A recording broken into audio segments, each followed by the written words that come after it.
വചനം തിരുവചനം മാനവരക്ഷാവചനം ഹൃദയങ്ങളെ ഒരുങ്ങിയിടുക വചനത്തെ എതിരേൽക്കാൻ.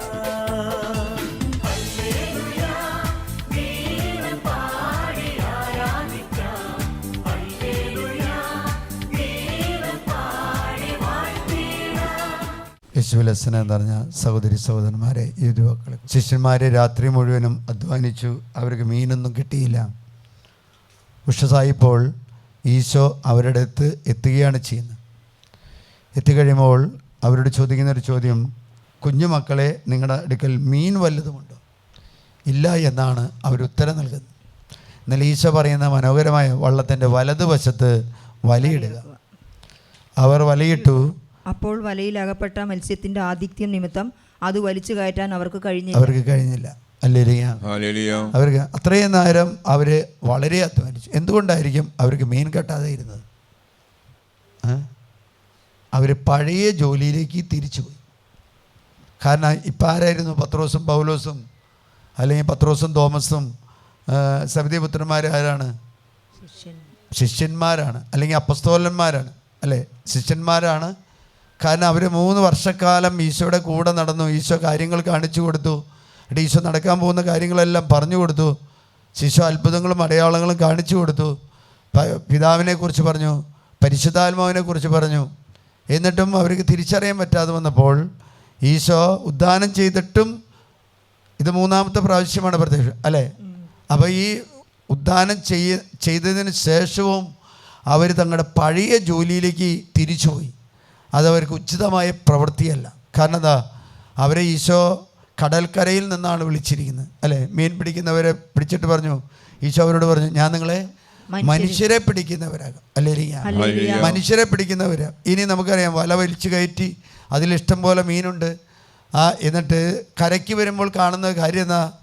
അവർ ഈശോ അപ്പവും മീനും അവർക്ക് വേണ്ടി ഒരുക്കി വെച്ചിരിക്കുക. എന്നിട്ട് അവരോട് പറയുന്നൊരു കാര്യം എന്താ? നിങ്ങൾ പിടിച്ച മത്സ്യത്തിന്റെ കുറെ കൊണ്ടുവരുവേ. എന്തിനാ? നമ്മുടെ അധ്വാനങ്ങളിൽ ദൈവം ഇടപെടുമ്പോഴാണ് അത് വിജയമായിട്ട് മാറുന്നത്. നമ്മുടെ കുടുംബങ്ങളിൽ ദൈവത്തിൻ്റെ സാന്നിധ്യം ഉണ്ടാകുമ്പോഴാണ് അത് വിജയമായിട്ട് വരുന്നത്.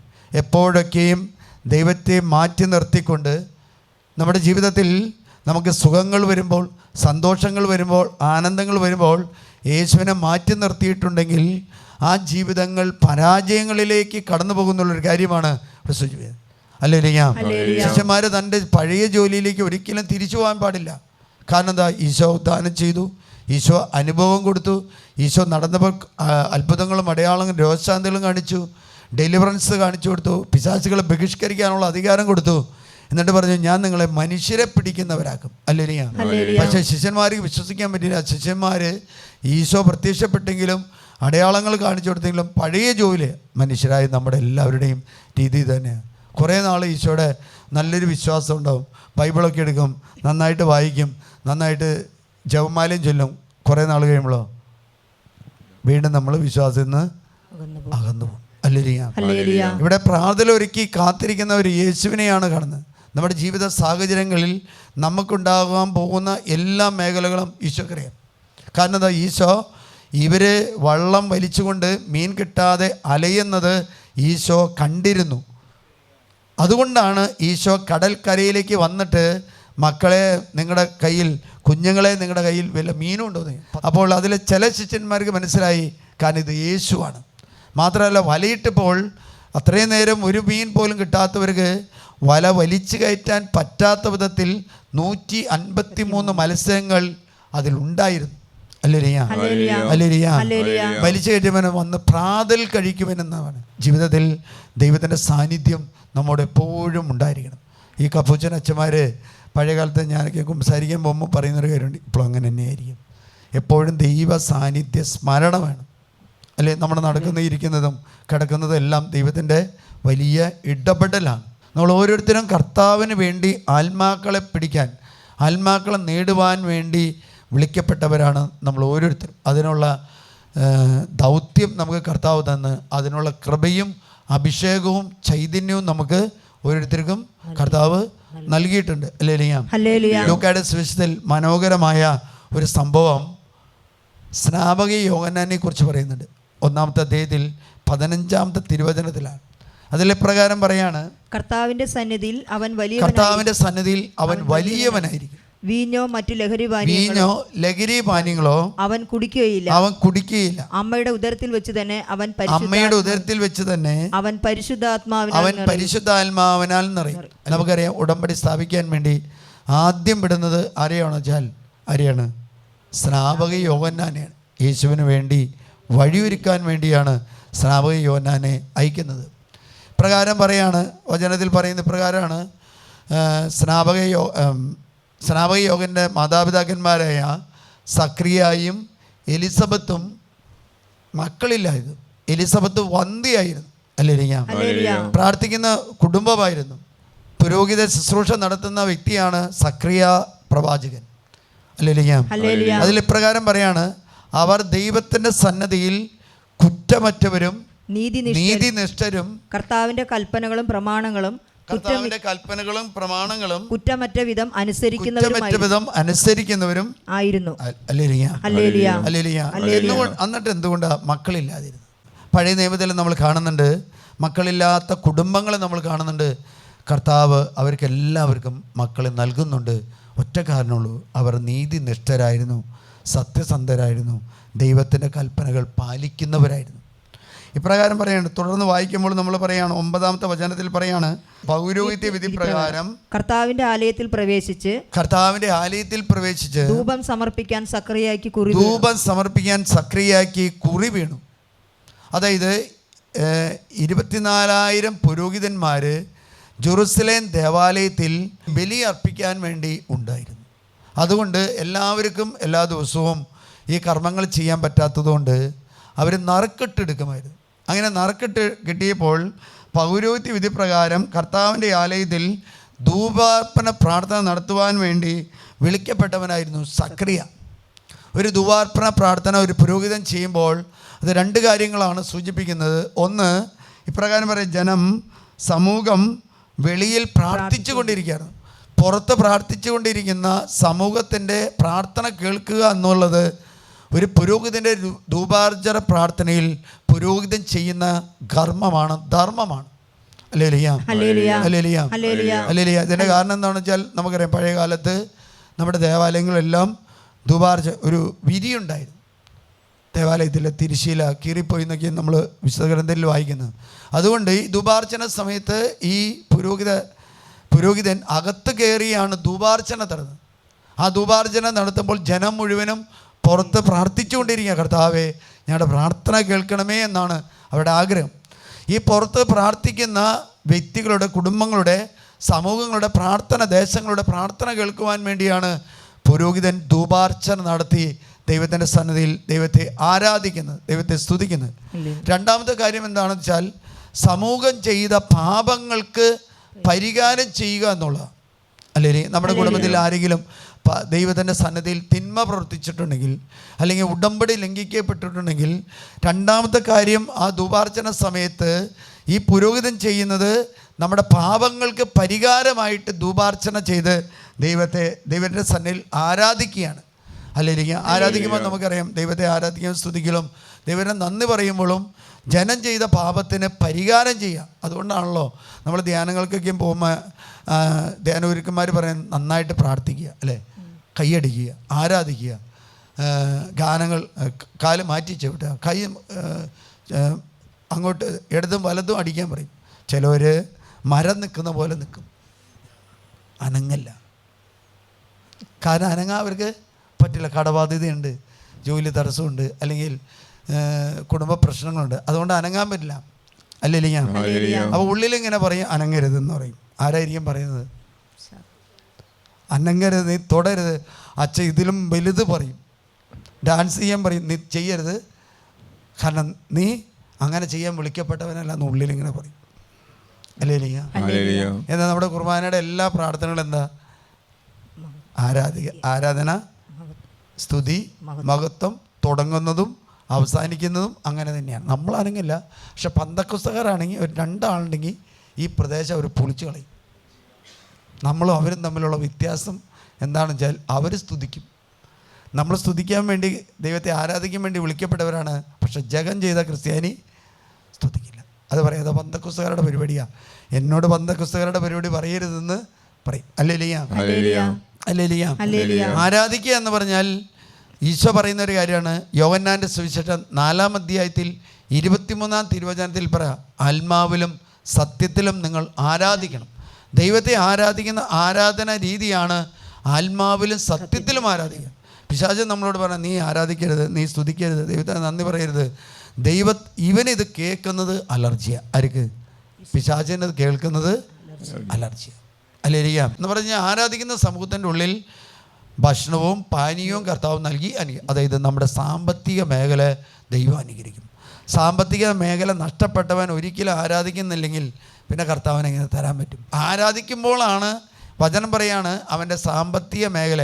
നിങ്ങളുടെ ദൈവമായ കർത്താവിനെ നിങ്ങൾ ആരാധിക്കണം, അപ്പോൾ ഞാൻ നിങ്ങളുടെ ഭക്ഷ്യവും പാനീയവും ആശീർവദിക്കും. നിങ്ങളുടെ ഇടയിൽ നിന്ന് രോഗനിർമ്മാർജ്ജനം ചെയ്യും. രണ്ടാമത് പറയും രോഗനിർമ്മാർജ്ജനം. അപ്പം നമ്മൾ കർത്താവിനെ ആരാധിക്കുമ്പോൾ ഉള്ള ഗുണം ഇതാണ്, രോഗങ്ങൾ കർത്താവ് ആ ദേശത്ത് നിന്ന് നിർമ്മാർജ്ജനം ചെയ്യും.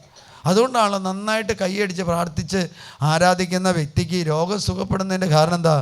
അവനെ ആരാധിക്കുമ്പോൾ അവൻ്റെ രോഗം കർത്താവ് എടുത്ത് മാറ്റിയ. അതുകൊണ്ട് ആരാധിക്കാൻ പറയുന്ന സമയത്ത്, കൈകളടിക്കാൻ പറയുന്ന സമയത്ത്, ദൈവത്തെ ആരാധിക്കാൻ മഹത്വപ്പെടുത്താൻ പറയുന്ന സമയത്ത് നമ്മൾ ലുപ്തം കാണിക്കാതെ നമ്മൾ ആരാധിക്കണം. ഞാൻ ഓർക്കാണ്, ഈ ലോക്ക്ഡൗണിൻ്റെ മുമ്പ് ഒരു മനുഷ്യനുണ്ടായിരുന്നു. ആ മനുഷ്യൻ നല്ല കടബാധ്യതക്കാരനാണ്. 400-500 രൂപ വായ്പ മേടിച്ച് വണ്ടി ഓടിച്ചാണ് ആ മനുഷ്യൻ ശുശ്രൂഷയ്ക്ക് വരുന്നത്. നമ്മുടെ ടൗൺ ഹാളിലും മെഴ്സ് കോളേജിലും സെഗിയോനിലും പോകുമായിരുന്നു ആ മനുഷ്യൻ. അപ്പോൾ ഭാര്യ പറയും, കൈയടിച്ച് പ്രാർത്ഥിക്കാൻ പറയുമ്പോൾ ചേട്ടൻ ജുമയൊക്കെ ഇട്ട് വരും. ചേട്ടൻ്റെ ജുമമെ പിടിച്ചിട്ട് പറയും, ചേട്ടാ കൈയടിക്കരുത്, പ്രാർത്ഥിക്കരുത്, കടബാധ്യത ഓർക്കണം, കടബാധ്യത ഓർക്കണം. അപ്പോൾ ചേട്ടൻ എന്ത് ചെയ്യുന്നത് വെച്ചാൽ ചേച്ചിയുടെ കൈ തട്ടിക്കളഞ്ഞിട്ട് വീണ്ടും കൈയടിച്ച് പ്രാർത്ഥിക്കാൻ തുടങ്ങും. അതായത് നമുക്കൊരു കുടുംബത്തിൽ ഒരാൾ നന്നായിട്ട് പ്രാർത്ഥിക്കുന്നവരാണെങ്കിൽ ഒരാൾ പ്രാർത്ഥനയ്ക്ക് എതിരായിട്ടുള്ളവനായിരിക്കും. പ്രാർത്ഥനയുടെ 5 അയൽക്കത്ത് അവൻ എത്തത്തില്ല. ഈ ചേട്ടൻ എങ്ങനെയാലും ആരാധിച്ചു, കർത്താവിന് വായ്പ മേടിച്ചിട്ട് മനുഷ്യൻ പെട്രോൾ അടിച്ച് വണ്ടി ഓടിച്ച് വരുന്നതാണ്. ഈ ലോക്ക്ഡൗണിൻ്റെ കാലഘട്ടത്തിൽ ഈ മനുഷ്യൻ സാമ്പത്തിക മേഖല കർത്താവ് ഉയർത്തിക്കൊടുത്തു. ഈ മനുഷ്യൻ ഉണ്ടാക്കുന്ന ഈ ഒരു പ്രൊഡക്റ്റ് ഉണ്ടായിരുന്നു. പ്രൊഡക്റ്റ് ആദ്യകാലത്ത് ഉണ്ടായിക്കൊണ്ടിരുന്ന, പക്ഷേ ആ കാലഘട്ടത്തിൽ അതിന് വലിയ ചിലവുണ്ടായില്ല.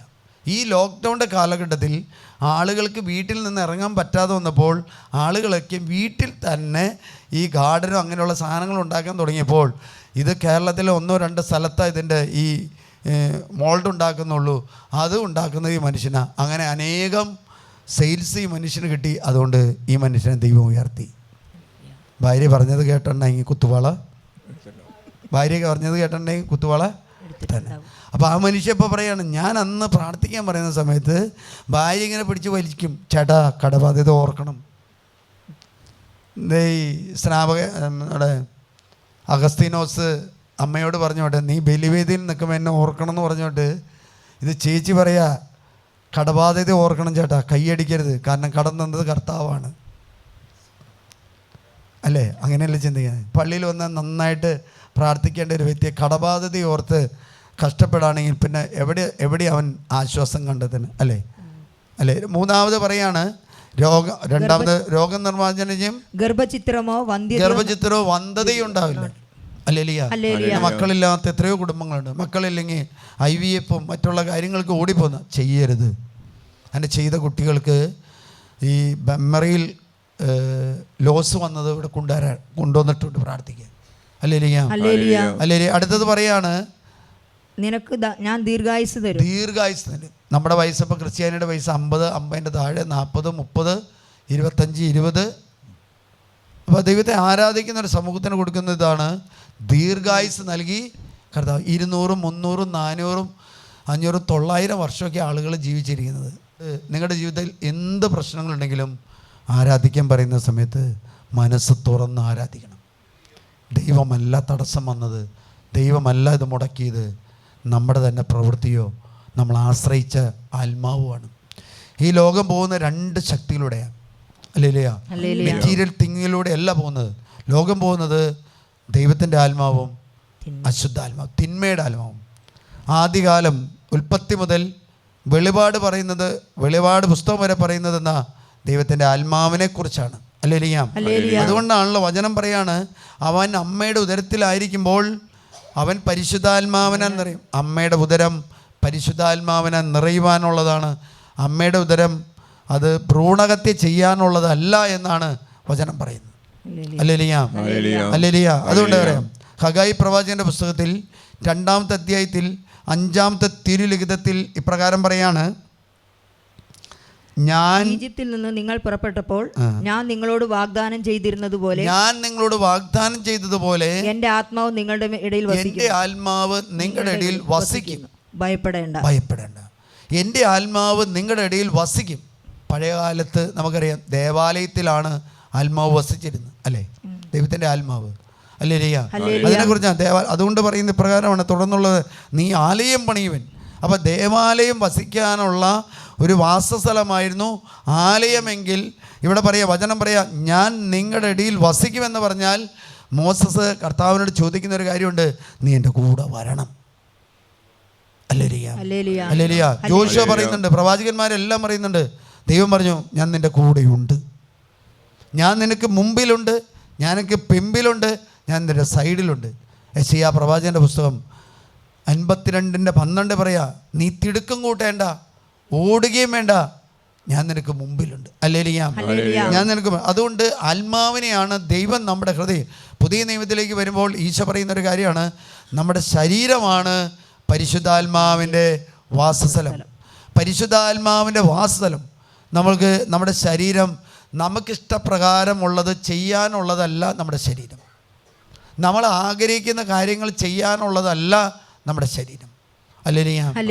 കാരണം എന്താ? ഇത് പരിശുദ്ധാത്മാവിൻ്റെ. നമ്മൾ ഇതിനു വേണ്ടി ഒന്നും ചെയ്തിട്ടില്ല. എന്തെങ്കിലും ചെയ്തിട്ടുണ്ടോ? ഇല്ല, ഒന്നും ചെയ്തിട്ടില്ല. ഇത് പരിശുദ്ധാത്മാവിൻ്റെ വാസസ്ഥലമാണ്. പരിശുദ്ധാത്മാവാണ് നമ്മളെ വെച്ച്. 1 കൊരിന്തോസ്യർക്ക് എഴുതിയ ലേഖനത്തിൽ 3-ാമത്തെ അധ്യായത്തിൽ 16-ാമത്തെ, നിങ്ങൾ ദൈവത്തിൻ്റെ ആലയമാണെന്ന് നിങ്ങൾ അറിയുന്നില്ലേ? അല്ലെ, ദൈവം നിങ്ങളിൽ വസിക്കുന്നു എന്ന് നിങ്ങൾ അറിയുന്നില്ലേ? ദൈവം വസിക്കാൻ വേണ്ടി ദൈവം തിരഞ്ഞെടുത്തത് ദേവാലയമാണെങ്കിൽ പഴയ നിയമത്തിൽ, പുതിയ നിയമത്തിലേക്ക് ദൈവം തിരഞ്ഞെടുത്തത് നമ്മുടെ ഹൃദയമാകുന്ന ആലയത്തെക്കുറിച്ച്.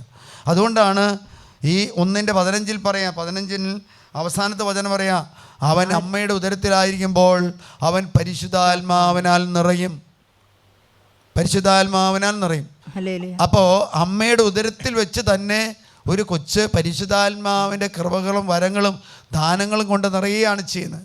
അവനെക്കുറിച്ച് പറയുമ്പോൾ നല്ല മനോഹരമായ ഒരു വചനമുണ്ട്. 17 ഇപ്രകാരം പറയാണ്, പിതാക്കന്മാരുടെ ഹൃദയങ്ങളെ മക്കളിലേക്കും അനുസരണമില്ലാത്തവരെ നീതിമാന്മാരിലേക്കും വിവേകത്തിലേക്കും തിരിച്ചുവിടാനും സജ്ജീകൃതമായ ഒരു ജനത്തെ കർത്താവിന് വേണ്ടി ഒരുക്കുവാനും ഏലിയായുടെ ചൈതന്യത്തോടും ശക്തിയോടും കൂടെ അവൻ കർത്താവിന്റെ മുമ്പേ പോകും. ഏലിയ, പ്രവാചകന്മാരിൽ ഏറ്റവും ഒരു അത്ഭുത സിദ്ധിയുള്ള മനുഷ്യനായിരുന്നു ഏലിയ പ്രവാചകന്റെ. ചൈതന്യവും ശക്തിയും അവൻ്റെ കൂടെയുണ്ട്. ഹല്ലേലൂയ. ഏലിയ പ്രവാചകൻ ജസബലിനെ വിറപ്പിച്ചവനാ. ഹല്ലേലൂയ. മഴ പെയ്യാതിരിക്കാൻ വേണ്ടി പ്രാർത്ഥിച്ചതാണ്, മഴ പെയ്യാൻ വേണ്ടി പ്രാർത്ഥിച്ചതാണ്. ഈ സ്നാപക യോഹന്നാനെ കുറിച്ച് പറയുന്നത്, അവൻ ഏലിയായുടെ ചൈതന്യത്തോടും ശക്തിയോടും കൂടി വരും. അവൻ ചെയ്യുന്നൊരു കാര്യമാണ്, ഏലിയായുടെ ചൈതന്യത്തോടും ശക്തിയോടും കൂടി ചെയ്യുന്നത് പിതാക്കന്മാരുടെ ഹൃദയങ്ങളിലെ മക്കളിലേക്കും അനുസരണമില്ലാത്തവരെ നീതിമാന്മാരുടെ വിവേകത്തിലേക്ക് തിരിച്ചുവിടാൻ വേണ്ടിയാണ് ഈ ഏലിയായുടെ ചൈതന്യവും ഈ ഏലിയായുടെ ശക്തിയും അവനിൽ ദൈവം നിക്ഷേപിക്കും. ഹല്ലേലൂയ. തുടർന്ന് പറയാം, സക്കറിയ പറയാണ്, ഇപ്രകാരം പറയാം, സക്കറിയ ദൂതനോട് പറഞ്ഞു, ഞാൻ ഇത് എങ്ങനെ അറിയും? ഞാൻ വൃദ്ധനാണ്, എന്റെ ഭാര്യ പ്രായം കവിഞ്ഞോളാണ്. ഇത് തന്നെയല്ലേ പരിശുദ്ധമ്മ പറയുന്നത്, അല്ലേ? ആ പുരുഷനെ ഞാൻ അറിയുന്നില്ല. ഇതെങ്ങനെ സംഭവിക്കും? അല്ലെങ്കിൽ ആദ്യത്തേത് ഒരു പുരുഷനാണ് ദൈവത്തിൻ്റെ ദൂതൻ പ്രത്യക്ഷപ്പെടുന്നതെങ്കിൽ, രണ്ടാമത്തേത് ഒരു സ്ത്രീക്കാണ് ദൂതൻ പ്രത്യക്ഷപ്പെടുന്നത്. അല്ലേ? ആദ്യത്തേത് എന്താ? സ്നാപക യോഹന്നാൻ്റെ പിതാവ് സക്രിയ ദേവാലയത്തിൽ ധൂപാർപ്പണ നടത്തുന്ന സമയത്ത് അവൻ പ്രാർത്ഥിച്ചുകൊണ്ടിരിക്കുക, ധൂപം അർപ്പിച്ചുകൊണ്ടിരിക്കുമ്പോൾ അതേ ഒരു ദൂതൻ വന്ന് നിൽക്കുന്നു. ദൂതനെ കണ്ടപ്പോൾ അവൻ നിശ്ചലനായിട്ട് മാറി. ഹല്ലേലൂയ. നിശ്ചലനായിട്ട് മാറി. അവൻ പറയാ, കർത്താവിൻ്റെ ദൂതൻ വലിയ ധൂപപീഠത്തിൻ്റെ വലതുഭാഗത്ത് നിൽക്കുന്നത് അവന് പ്രത്യക്ഷപ്പെട്ടു. അവനെ കണ്ട് സക്രിയ അസ്വസ്ഥനായി. കണ്ടോ, അവനെ കണ്ട വഴിയെ ധൂപാർച്ചന പ്രാർത്ഥന നിർത്തി. കാരണം എന്താ? ഇന്നേ വരെ കാണാത്ത ഒരു പ്രവൃത്തിയാണ് ഈ സക്രിയ അവിടെ കാണുന്നത്. നമ്മൾ ചെയ്യുന്ന അങ്ങനെയല്ലേ? നമ്മൾ ഈ ഒരു തീഷ്ണത കിട്ടണമെങ്കിൽ എന്ത് വേണം? ദൂതനെ നമ്മൾ ചോദിച്ചാൽ കാണിച്ചു തരും, വിളിച്ചാൽ കാണിച്ചു തരും. ഹല്ലേലൂയ. നമ്മൾ പ്രാർത്ഥിച്ച കർത്താവ് കേൾക്കും. നമ്മൾ പറയുന്നത് നമ്മൾ പ്രാർത്ഥിക്കുന്നുണ്ട്, കർത്താവ് കേൾക്കുന്നില്ല. കുറേ ആൾക്കാരുടെ പ്രാർത്ഥന കേൾക്കാനുള്ളത് കൊണ്ട് എടുത്തെടുത്ത് വരുമ്പോൾ താമസമാണെന്നാണ് ചോദിക്കുന്നത്. അല്ല, താമസമല്ല, നമ്മൾ കൽപ്പന പാലിക്കുന്നുണ്ടോയെന്ന് നോക്കിയാൽ മതി. ഇവിടെ മോളിൽ പറഞ്ഞു, കർത്താവിൻ്റെ കൽപ്പനകളും പ്രമാണങ്ങളും കുറ്റവിധം അനുസരിക്കുന്നവരും നീതിനിഷ്ഠരും സത്യസന്ധരുമായിരുന്നു. അതുകൊണ്ട് തുടർന്ന് വരുന്ന പ്രാർത്ഥന ഇതാണ്: അവൻ ധൂപാർച്ചന നടത്തിയ സമയത്ത് ദൈവത്തിൻ്റെ ദൂതൻ അവനെ കാണുവാൻ വേണ്ടി മാത്രമല്ല, അവൻ്റെ പ്രാർത്ഥനകളെല്ലാം കർത്താവ് സാധിച്ചു തരാൻ പോകുന്നു എന്ന് അറിയിക്കുവാനും വേണ്ടിയാണ് ദേവാലയത്തിൽ ധൂപാർച്ചന നടത്തുന്ന സമയത്ത് അവൻ ദൂതനെ കാണുന്നത്. അല്ലെങ്കിൽ ഗബ്രിയേൽ ദൂതനെ കാണുക. ഗബ്രിയേൽ ദൂതൻ്റെ ദൗത്യമാണ് എന്ത്? സന്ദേശം കൊടുക്കുക. ദൂതൻ അവനോട് പറഞ്ഞു, സക്കറിയ ഭയപ്പെടേണ്ട, നിന്റെ പ്രാർത്ഥന എല്ലാം കേട്ടിരിക്കുന്നു. നിന്റെ ഭാര്യ എലിസബത്തിൽ ഒരു പുത്രൻ പിറക്കാൻ പോകുന്നു. നീ അവനെ യോഹന്നാൻ എന്ന പേരിടണം. കഴിഞ്ഞ ദിവസം ചേച്ചി ഇവിടെ വന്ന് ഒരു സാക്ഷ്യം പറഞ്ഞു. ഒരു ഹിന്ദു ചേച്ചിയാണെന്ന് തോന്നുന്നു. ചേച്ചി പ്രകാരം പറയാം, ചേച്ചിയുടെ അനീത്തിയുടെ മകള് പ്രസവിക്കാൻ വേണ്ടി ഏതൊരു ആസ്പത്രിയിൽ ആക്കിയിട്ടുണ്ടേ. അപ്പോൾ ആ ചേച്ചി ഇവിടെ നിന്ന് പ്രാർത്ഥിച്ചപ്പോൾ എന്താ, ഒരു കൊച്ചിനെ നൽകി കർത്താവ് നോർമൽ പ്രസവം നൽകി അനുഗ്രഹിച്ചു. നോർമൽ പ്രസവം. അല്ലെങ്കിൽ ഈ ചന്ദ്രനഗറുള്ള ഒരു സഹോദരി, എൻ്റെ മകൻ്റെ മരുമകള് പ്രസവിക്കാൻ വേണ്ടി ഇവിടെ ഡോക്ടർമാർ പറഞ്ഞു ആ കൊച്ചിന് ഫ്ലൂയിഡ് കുറവാണ്, അതുകൊണ്ട് അത് നിങ്ങൾ പ്രാർത്ഥിക്കുക, അപകടകരമാണ്. അവരോട് ഒന്ന് പ്രാർത്ഥിച്ചു. 2 ദിവസം അവരുടെ ശുശ്രൂഷയിൽ വരുന്നവരാണ്, ഇവിടെ സഹായിക്കുന്നവരാണ്. അവരിവിടെ ഭാര്യയും ഭർത്താവും ആ മക്കൾക്ക് വേണ്ടി ഇവിടെ വന്ന് പ്രാർത്ഥിച്ചു. ഞാൻ അവരോട് പറഞ്ഞു, നിങ്ങളുടെ മക്കളെ കർത്താവിന് വിട്ടുകൊടുക്കാനാണ് പറയുന്നത്. കാരണം നമ്മൾ ഒരിക്കലും കർത്താവിന് വിട്ടുകൊടുത്തുള്ള പ്രാർത്ഥന നമ്മൾ ചെയ്യോ? വിട്ടുകൊടുത്ത് പ്രാർത്ഥിക്കുകയാണെങ്കിൽ കൈയടിച്ച് പ്രാർത്ഥിക്കില്ലേ, അല്ലേ? കൈയടിക്കാത്തതിൻ്റെ കാരണം എന്താ? ഒന്നും നമുക്ക് വിട്ടുകൊടുക്കാൻ പറ്റില്ല. കർത്താവ് എടുത്തിട്ട് പോയാലോ? അല്ലേലിയ. നിങ്ങൾ ഒന്ന് നന്നായിട്ട് കൈയടിച്ചൊന്ന് പ്രാർത്ഥിക്കുക, അപ്പം സൗഖ്യം ഉണ്ടാവും. കൈ സുഖമില്ലാത്തവൻ കൈയൊന്ന് അടിക്കും, കൈ സുഖപ്പെടും. അല്ലേലിയ. കാലം മാറ്റാൻ പറ്റുന്ന കാലം. ഇവിടെ ഒരു ചേട്ടൻ കഴിഞ്ഞ ദിവസം സാക്ഷ്യം പറഞ്ഞു, എളി ഇറങ്ങിപ്പോയി, മുട്ടിൻ്റെ കാലിൻ്റെ എന്ത് എളി. ഇവിടെ ഒരു ബുധനാഴ്ച സഹോദരൻ വന്ന് പ്രാർത്ഥിക്കുന്ന സമയത്ത് സുഖപ്പെട്ടു. ഞാൻ സന്ദേശം ഇവിടെ പറഞ്ഞു, പക്ഷേ ആ മനുഷ്യന് വിശ്വസിക്കാൻ പറ്റിയില്ല. അപ്പോൾ 1-2 ആഴ്ചയോ 1-2 മാസം കൊണ്ട് കഴിഞ്ഞപ്പോൾ കാലിന് അങ്ങനെ രോഗമില്ല. ക്രിസ്ത്യാനികളായ നമ്മൾ ഒരിക്കലും വിശ്വസിക്കില്ല. കാരണം തോമാസിലെ വിശ്വാസിയായിട്ട് മാറി നമ്മളിപ്പോഴും തോമാസിയുടെ പഴയ ജീവിതം കൊണ്ട് ജീവിക്കുന്നവരാ. അല്ലേലിയ. ആ സഹോദരി ഇവിടെ ഒന്ന് പ്രാർത്ഥിച്ചു, അവരോട് വിശ്വസിക്കാൻ പറഞ്ഞു, സമർപ്പിക്കാൻ പറഞ്ഞു. സമർപ്പിച്ചപ്പോൾ എന്താ, കൊച്ച് പ്രസവം നൽകി അനുഗ്രഹിച്ചു. ഒരു ആൺകുട്ടിയെ കർത്താവ് നൽകി അനുഗ്രഹിച്ചു. നിന്റെ പ്രാർത്ഥന കർത്താവ് കേട്ടിരിക്കുന്നു. സക്കറിയ, നിന്റെ പ്രാർത്ഥന കേട്ടിരിക്കുന്നു. നിന്റെ ഭാര്യ എലിസബത്തിൽ നിനക്കൊരു പുത്രൻ ജനിക്കും. നീ അവന് യോഹന്നാൻ എന്ന പേരിടണം. നമ്മളിപ്പോൾ പിള്ളേർ ജനിക്കാൻ പോകുമ്പോഴേക്കും പേരുണ്ടാക്കിക്കൊണ്ട് കിടക്കുക. അപ്പൻ്റെയും അമ്മയുടെയും പേരും വീട്ടുപേരെല്ലാം കൂട്ടിയിണക്കി ഒരു ആരും വിളിക്കാത്തൊരു പേരുണ്ടാക്കാൻ വേണ്ടി ഇരിക്കുക. ഇവിടെയാണെങ്കിൽ സക്രിയക്ക് ഇത് പേരും കൊടുത്തിട്ട് പോവാണ്. സ്നേഹമുള്ളവർ, നിങ്ങളുടെ മക്കൾക്ക് എന്ത് പേരിടണമെന്ന് നിങ്ങൾ ആദ്യം ചോദിക്കേണ്ടത് ഭാര്യ ഭർത്താക്കന്മാരോടല്ല, കർത്താവിനോടാ. അല്ലേ? കാരണം കർത്താവ് ആ കൊച്ചിനെ കുറിച്ചൊരു പദ്ധതിയുണ്ട്. ഇപ്പോൾ ചില വീടുകളിൽ ചെല്ലുമ്പോൾ ചില വീടുകളിൽ കാരണവന്മാർ ചെയ്യുന്നൊരു കാര്യം, പേര് മാമോദിസ പേര് എന്നെ വിളിക്കുന്നത്. നമ്മൾ ആരും വിളിക്കാത്ത പേരുണ്ടാക്കിക്കൊണ്ടിരിക്കുകയാണ്. അതിനുവേണ്ടി അഭിഷേകം ഉണ്ടാവോ? ഒരു കൃപയുണ്ടാകുമോ? ഞാൻ ഒരു വീട്ടിൽ ചെയ്ത മത്തായി, ജോർജ്, സെബാസ്റ്റ്യൻ, അങ്ങനെ ആരെങ്കിലും ഈ കാലഘട്ടത്തിലോ? ആ മനുഷ്യനൊരു CA കാരനാണ്, ചാർട്ടേഡ് അക്കൗണ്ടാണ്. എൻ്റെ ഒരു ഇടവകയിൽപ്പെട്ട മനുഷ്യനാണ്. അടുത്തത് ആനന്ദവും സന്തുഷ്ടിയും ഉണ്ടാകും. സന്തുഷ്ടി ഉണ്ടാകും. അനേകർ അവന്റെ ജനനത്തിൽ അനേകർ അവർ ജനത്തിൽ ആഹ്ലാദിക്കും. അതാണ് അവൻ ദൈവത്തിൻ്റെ കൽപ്പനകളും ദൈവത്തിൻ്റെ പ്രമാണങ്ങളും ദൈവത്തിൻ്റെ ചട്ടങ്ങളും അനുസരിച്ച് ജീവിക്കുന്നവരുടെ കുടുംബത്തിൽ മക്കൾക്ക് വേണ്ടി പ്രാർത്ഥിച്ചില്ലെങ്കിൽ പോലും കർത്താവ് മക്കളെ നൽകി കർത്താവ് അനുഗ്രഹിക്കും. ഇവിടെ ഒരു കുടുംബം വന്ന് അവർക്ക് 2 ആൺകുട്ടികളുണ്ട്. അപ്പോൾ അവർ ശുശ്രൂഷയിൽ പങ്കെടുക്കുന്നവരാണ്. അവർ ചിറ്റൂർ ഭാഗത്തുള്ളവരാണ്. അവൻ ബാംഗ്ലൂർ ജോലി ചെയ്യാം. ഞാൻ ഒരു ദിവസം പ്രാർത്ഥിച്ച് അവനോട് പറഞ്ഞു, നിനക്ക് ഒരു കൊച്ചിനെയും കൂടി കർത്താവ് തരുന്നുണ്ട്, ആ കൊച്ചിന് വേണ്ടി പ്രാർത്ഥിക്കാൻ പറഞ്ഞു. എനിക്ക് തോന്നുന്നു ആദ്യത്തെ 2 സിസേറിയനാണ്. 2 സിസേറിയൻ കഴിഞ്ഞാൽ ആരെങ്കിലും കൊച്ചിനെ സ്വീകരിക്കാം? ചേച്ചിമാരെന്ന് പറയും സ്വീകരിക്കാം. ജഗൻ ചെയ്താൽ സ്വീകരിക്കില്ല, അപകടകരാണെന്ന് പറയല്ലേ. വിദേശത്ത് ഓപ്പറേഷൻ ചെയ്ത എല്ലാ കുട്ടികളും എടുക്കുന്നത് 3ഉം 4ഉം കുട്ടികളുണ്ട്. നമ്മുടെ നാട്ടിലുള്ള പെണ്ണുങ്ങൾ പറയും 1ഓ 2ഓ ഓപ്പറേഷൻ ചെയ്യുമ്പോഴൂ, അല്ലെങ്കിൽ ശരീരത്തിനെ ബാധിക്കും. അല്ലെങ്കിൽ അവർ 3ാമത്തെ കൊച്ചിന് വേണ്ടി ആഗ്രഹിച്ചു, പ്രാർത്ഥിച്ചു. എനിക്കൊന്ന് 8 മാസം കഴിഞ്ഞു കർത്താവ് ഒരു കൊച്ചിനെ നൽകി. കുട്ടികളെ കൂടുതൽ കർത്താവ് നൽകുന്നത് ആ കുടുംബത്തെ സുസ്ഥിരമാക്കാൻ വേണ്ടിയാണ്, ദൃഢമാക്കാൻ വേണ്ടിയാണ്. കൊച്ചുങ്ങൾ കുറയുന്ന കുടുംബം സന്തുഷ്ടമല്ല. കുട്ടികൾ കൂടുതലുള്ള കുടുംബത്തിൽ വലിയ സന്തോഷവും ആനന്ദവും. ഇവിടെ പറയാണ് അവൻ്റെ ജനനത്തിൽ അനേകർ ആഹ്ലാദിക്കും. പക്ഷേ ഇവൻ വിശ്വസ്തയാണ്. ദേവാലയത്തിൽ പോയി ധൂപാർച്ചന നടത്തുന്നതാണ്, എല്ലാ കാര്യം ചെയ്യുന്നതാണ്. പക്ഷെ അവസാനം 20ാമത്തെ വചനം ഒന്ന് വായിച്ചു നോക്കി. 20ാമത്തെ വചനം വായിച്ചാൽ യഥാകാലം പൂർത്തിയാകേണ്ട എൻ്റെ വചനം അവിശ്വസിച്ചതുകൊണ്ട് നീ മൂകനായി തീരും. വചനം വിശ്വസിക്കാനുള്ളതാ. വചനം എന്താ? വിശ്വസിക്കാനാ. വചനം എന്താ? വിശുദ്ധീകരിക്കാനുള്ളതാ. വചനം നമുക്ക് ശക്തി നൽകാനാ. പരിശുദ്ധ അമ്മ വചനം കേട്ടു, ആ വചനം മാംസം ധരിച്ചോ? ധരിച്ചു. മാംസം ധരിച്ചു. ഹല്ലേലൂയ. വചനമാണ് മാംസം ധരിക്കുന്നത്. വചനമാണ് നമ്മളെ ശക്തിപ്പെടുത്തുന്നത്.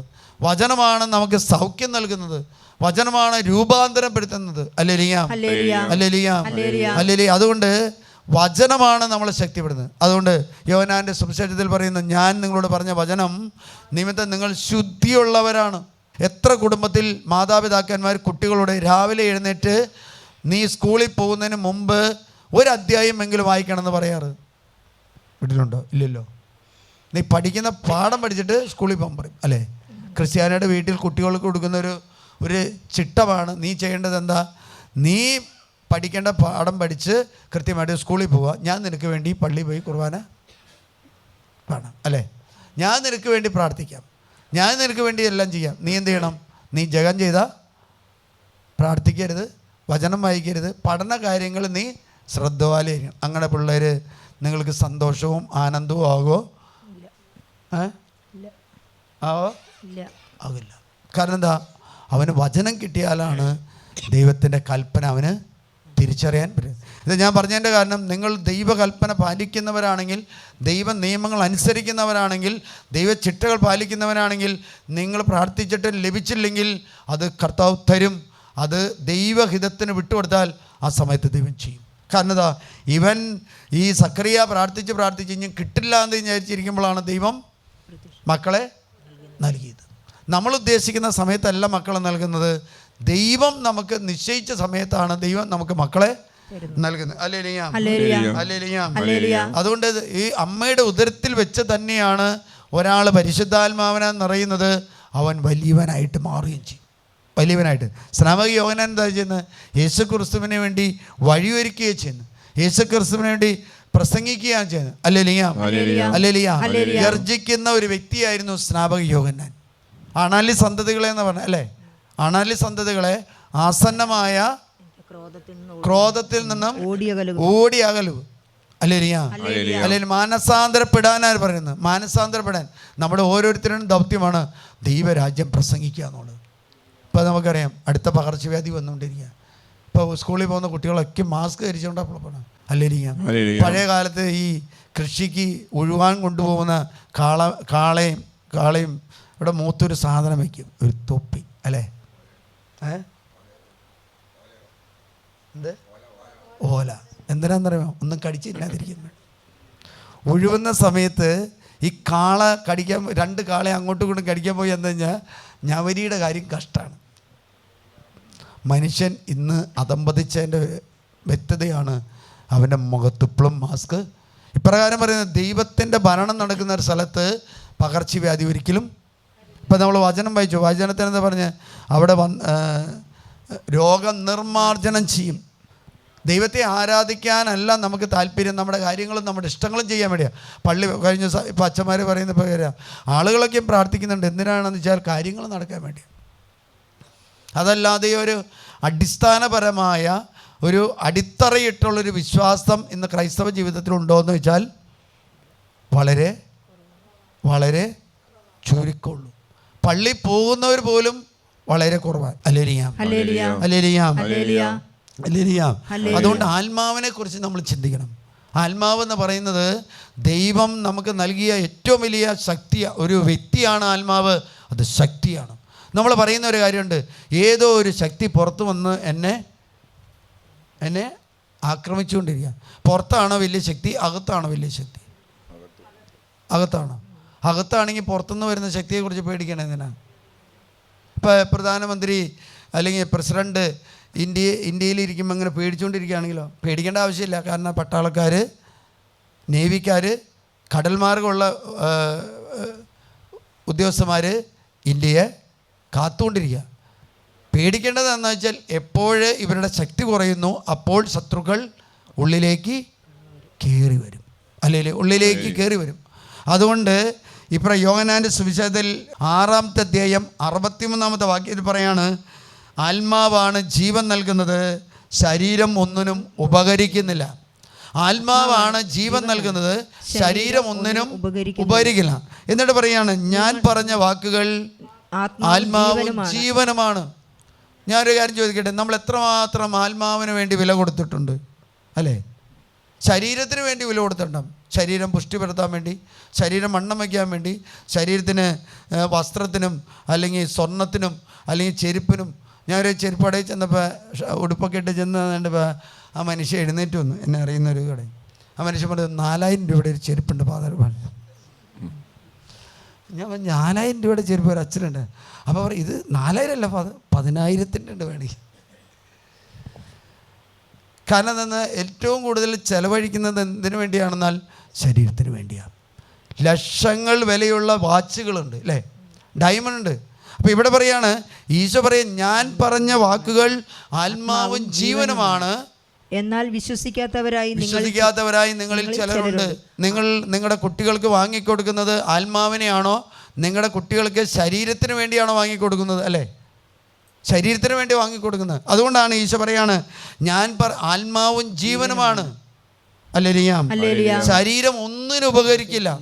ശരീരം, നിങ്ങളുടെ മക്കൾക്ക് ശരീരം പുഷ്ടിപ്പെടാൻ വേണ്ടി കരാട്ടയും അല്ലെങ്കിൽ കുഫും എല്ലാം പഠിപ്പിച്ച അവസാനം നിങ്ങൾക്കിട്ട് തന്നെ ഉപയോഗിക്കുന്നത്. കാരണം എന്താ, അവർക്ക് ഉപയോഗിക്കാൻ സ്ഥലം വേണ്ടേ? വീതം വയ്ക്കുന്ന സമയത്ത് അപ്പനിട്ടായിരിക്കും കൊടുക്കുന്നത്, അമ്മയ്ക്കിട്ടായിരിക്കും കൊടുക്കുക. കാരണം എന്താ, എന്നാൽ ആത്മാവിനെ കൊടുക്ക്. നിങ്ങൾ ആത്മാവിന് വില കൊടുത്താൽ എന്താ, മക്കൾക്ക് വില കൊടുത്താൽ എന്താ, അവർ 10 കൽപ്പന പാലിക്കും. ആ കൽപ്പനയിൽ 4-ാമത്തെ കൽപ്പന എന്ന് പറഞ്ഞാൽ എന്താണ്? മാതാപിതാക്കന്മാരെ ബഹുമാനിക്കണം. ശരീരത്തിന് വില കൊടുത്താൽ പിള്ളേർക്ക് ആത്മാവിൻ്റെ വില അറിയില്ല, കൽപ്പന അറിയില്ല. മാതാപിതാക്കന്മാരെ വയസ്സാകുമ്പോൾ എവിടെ കൊണ്ടുവന്നാക്കുമെന്ന് വെച്ചാൽ വൃദ്ധസദനെ കൊണ്ടുവന്നാക്കും. കേരളത്തിൽ വന്നുകൊണ്ടിരിക്കുന്ന ഏറ്റവും വലിയൊരു മേഖല വൃദ്ധസദനാണ്. വൃദ്ധസദനമുണ്ട്. അതേപോലെ തന്നെ പേയ്മെൻറ്റോട് കൂടി താമസിക്കാനുള്ള വില്ലകളും മുറികളും പണിതുകൊണ്ടിരിക്കുക.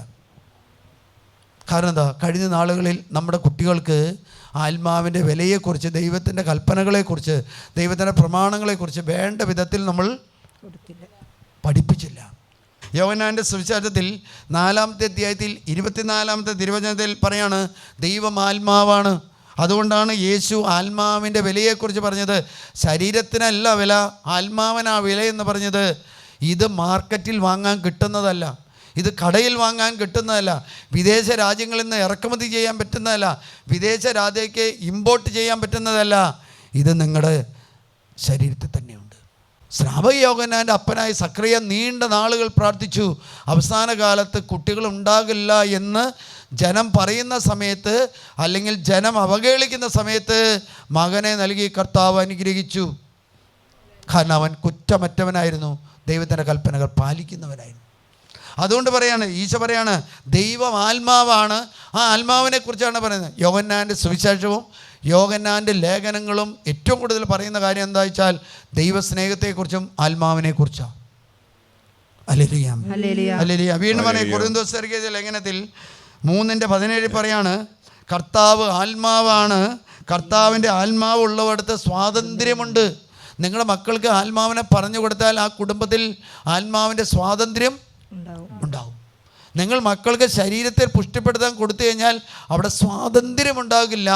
ഒരാളും മൊബൈൽ എടുക്കും, അല്ലെങ്കിൽ ടി വി എടുക്കും, ലാപ്പ് എടുക്കും, അത് പോയിരുന്ന് കുത്തിക്കുറിച്ച് നോക്കിക്കൊണ്ടിരിക്കും. അല്ലേ? കാരണം എന്താ? അത് നിങ്ങൾ കൊടുത്ത മക്കൾ പഠിക്കാൻ പോകുമ്പോഴേക്കും എന്താ വെച്ചാൽ നല്ല ലാപ്ടോപ്പ് മേടിച്ചു കൊടുക്കും. മകൾ പഠിക്കാൻ പോകുമ്പോൾ അല്ലെങ്കിൽ ജന്മദിനത്തിൽ പിള്ളേർ കൊടുക്കുന്ന എന്താണ്? മൊബൈലായിരിക്കും. അല്ലേ? കൊച്ചു കുട്ടികൾക്ക് പോലും ഇന്ന് മൊബൈല് മതി. നിങ്ങൾ കാര്യം ഓർത്ത് നിങ്ങളുടെ നിങ്ങൾ സന്ധ്യാകാലത്ത് പ്രാർത്ഥനയ്ക്കാണ് കൂടുതൽ സമയം ചെയ്യുന്നത്, അത് തട്ടാനാണ്. ഞാൻ കണ്ടതാണ്, അവിടെ ആസ്പത്രിയിൽ വന്ന ഒരു ആയർപ്പാലയിൽ ഒരു ആയുർവേദത്തിൽ വന്ന ചേച്ചിയും ചേട്ടനും നല്ല ക്രിസ്ത്യാനിയാണ്, നമ്മുടെ പള്ളികളൊക്കെയും പണിയാൻ. അവർ രാവിലെ എഴുന്നേറ്റ് കഴിഞ്ഞാൽ, ഇപ്പം നമ്മൾ ഈ രാവിലെ കുർബാനയ്ക്ക് മുമ്പ് പ്രാർത്ഥിച്ച് കുറച്ച് നേരം നടക്കുന്ന സമയത്ത് അവർ രണ്ടാളും മൊബൈൽ എടുക്കും, രണ്ടാളും മൊബൈൽ ശ്രദ്ധിച്ചുകൊണ്ടിരിക്കും. കുടുംബബന്ധത്തിൽ എങ്ങനെയാണ് ഒരു സന്തോഷവും ആനന്ദം വരുന്നത്? മൊബൈൽ നോക്കിക്കൊണ്ടിരിക്കുന്നതാണോ, ടി വി നോക്കിക്കൊണ്ടിരിക്കുന്നതാണോ? അത് പ്രഭാതത്തിൽ. ഇന്ന് ഇത് തട്ടാതെ നമുക്ക് ഇരിക്കാൻ പറ്റില്ല. എന്താ? അത് ആത്മാവ് നമ്മളെ അടിമയാക്കി. ദുഷ്ടാത്മാവ് നമ്മളെ സീരിയലിൻ്റെ ആത്മാവ് അല്ലെങ്കിൽ സോഷ്യൽ മീഡിയയിലെ ആത്മാവ് നമ്മൾ അതിനെ അടിമയാക്കി. എപ്പോൾ ആ അടിമത്തത്തിൽ നിന്ന് ഒരാൾ സ്വാതന്ത്ര്യം നേടുന്നു, അവൻ ദൈവത്തിൻ്റെ ആത്മാവ്. കുടുംബ ബന്ധങ്ങളെ തകർക്കുന്നത്, കുടുംബജീവിതങ്ങളെ തകർക്കുന്നത് ദൈവത്തിൻ്റെ ആത്മാവല്ല, ഈ ലോകത്തിൻ്റെ ദുഷ്ടാത്മാവാണ് നമ്മുടെ കുടുംബങ്ങളെ തകർക്കുന്നത്. നമ്മുടെ മക്കൾ വിദേശത്ത് പോകുന്നുണ്ട്, പിള്ളേർക്ക് ആത്മാവിനെ കൊടുത്തിട്ടുണ്ടെങ്കിൽ ആ മക്കൾ എവിടെ പോയാലും ഒരിക്കലും വീഴ്ച സംഭവിക്കില്ല. ഞാനിവിടെ ഒരു കൊച്ചിന് വേണ്ടി പ്രാർത്ഥിച്ചു. ആ കൊച്ചിന് ജോലി കിട്ടി. അവന് ജോലിയില്ലാതെ നടന്നു, അവനിവിടെ വന്ന് ജോലി കിട്ടി. ഇപ്പോൾ അവൻ്റെ അപ്പനും അമ്മയും വന്ന് പ്രാർത്ഥിക്കുന്ന പ്രകാരമാണ്. എന്നോട് പറഞ്ഞു, അവൻ ജോലി ഉപേക്ഷിച്ച് തിരിച്ചു വരാൻ വേണ്ടി പ്രാർത്ഥിക്കുന്നു. കാരണം അവിടെ പോയി കണ്ടപ്പോൾ അവർക്ക് മനസ്സിലായി, ഇതിലും നല്ലത് വീട്ടിൽ വല്ല കൂലിപ്പണി എടുത്ത് ജീവിക്കുന്നു. പിള്ളേരുടെ അവസ്ഥ ഉണ്ടോ? കാരണം ആത്മാവ് നശിച്ചു. കാരണം നമ്മുടെ പിള്ളേർ 17-18 വയസ്സാകുമ്പോഴേക്കും പാസ്പോർട്ടും വിസ എടുത്തിട്ട് പഠിക്കാനെന്ന് പറഞ്ഞ് പോവുകയാണ്. വീട്ടിൽ തന്നെ മര്യാദയ്ക്ക് പള്ളി പോകാത്തവൻ, വീട്ടിൽ തന്നെ മര്യാദയ്ക്ക് ഇരുന്ന് പ്രാർത്ഥിക്കാത്തവൻ, വീട്ടിലൊരു വ്യക്തിപരമായിട്ട് ചെല്ലാത്തവൻ, വീട്ടിൽ ഒന്ന് കുമ്പസാരം നടത്തി ആണ്ടുകുമ്പസാരെങ്കിലും നടത്താത്തവനെ നിങ്ങൾ പാസ്പോർട്ടും വിസ എടുത്ത് വിദേശ രാജ്യങ്ങൾക്ക് അയച്ചാൽ അവൻ അവിടെ ചെന്നിട്ട് പള്ളി പോവുക? അവിടെ ചെന്ന് എല്ലാ ദിവസവും ജോമാല ചൊല്ലില്ല. ആത്മാവിനെ കൊടുക്കാതെ ഒരു മക്കളെയും വിദേശത്തേക്ക് അയക്കരുത്. എന്തുകൊണ്ടാണ് നമ്മൾ പാപം ചെയ്യാത്തതെന്ന കാരണം ഒറ്റ കാര്യമുള്ളൂ, പാപം ചെയ്താൽ നിത്യനാശം, നരകത്തിലേക്ക് പോകും, അല്ലെങ്കിൽ ശുദ്ധീകരണ സ്ഥലത്തിലേക്ക് പോകും. ഇവിടെ ഒരു ചേട്ടൻ വന്നു, 2 കാലം സുഖമില്ലാത്ത ചേട്ടന്. എന്താ എന്നെ പറഞ്ഞ കാലുമിടുന്ന നീ ക്യാപ്പ് ഇട്ടുണ്ട്. ഈ മനുഷ്യൻ പറഞ്ഞു, ഇപ്രകാരം പറഞ്ഞു, ഭാര്യയ്ക്ക് ഇരിപ്പുണ്ട്, ഭാര്യയോട് പറഞ്ഞു, എൻ്റെ നല്ല ആയുസ്സുള്ള കാലത്ത് ഞാൻ ചെയ്യാൻ പറ്റുന്ന എല്ലാ തോന്നിവാസം ചെയ്തു എന്ന് പറഞ്ഞു. വെല്ലുവിളിക്കുന്നതല്ലേ? ഞാൻ പറഞ്ഞു, ചേച്ചി പുറത്ത് നിൽക്കാൻ പറഞ്ഞു. കാരണം എന്താ? കല്യാണത്തിന് മുമ്പുള്ള കുറേ തോന്നിവാസം. അപ്പോൾ ഈ സഹോദരൻ പറഞ്ഞു, അത് ഭാര്യ കേട്ടാലും കുഴപ്പമില്ല, ഭാര്യ കേട്ടില്ലെങ്കിലും കുഴപ്പമില്ല, എനിക്ക് ഇവളെ ജീവിതത്തിന് മുമ്പാണ് ഞാൻ അങ്ങനെ ചെയ്തതെന്ന് വെച്ചു. വീട് കുട്ടിച്ചോറായിട്ട് കിടക്കാം, മക്കൾ തമ്മിത്തല്ലാണ്. ഈ ഭാര്യേനെ പുറത്ത് നിർത്തി ഈ മനുഷ്യനോട് സംസാരിച്ചു. ഏകദേശം 1 മണിക്കൂർ എടുത്ത് പ്രാർത്ഥിച്ച് ഓരോ കാര്യം ചോദിച്ചപ്പോൾ ഈ മനുഷ്യൻ വിചാരിച്ചത് ഞാനുണ്ടാക്കുന്ന കാര്യങ്ങളൊന്നും എൻ്റെ മക്കളിലേക്ക് വരില്ല. ചിന്ത അങ്ങനെയായിരുന്നു. അതിനു മുമ്പ് മനുഷ്യൻ പറഞ്ഞു, മക്കൾ ചെയ്യുന്ന മക്കൾ ചെയ്യുന്ന ഇത് കുറ്റാണ് മക്കളെന്ന്. ഞാൻ പറഞ്ഞു, അവസാനം ചോദിച്ചു, ചേട്ടൻ്റെ കണ്ണിൽ നിന്ന് കണ്ണുനീരൊഴുക. ഞാൻ പറഞ്ഞു, ചേട്ടൻ്റെ ശരീരത്തിൽ ചേട്ടൻ ചെയ്തതെല്ലാം ചേട്ടൻ്റെ ശരീരത്തിലൂടെ മക്കളിലേക്ക് കടന്നല്ലും.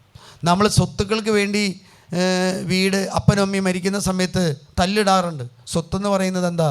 വീടാണോ, എസ്റ്റേറ്റാണോ, ബാങ്ക് ഡെപ്പോസിറ്റാണോ, അല്ലെങ്കിൽ വാഹനമാണോ, ഏതാണ്? മക്കളാണ്.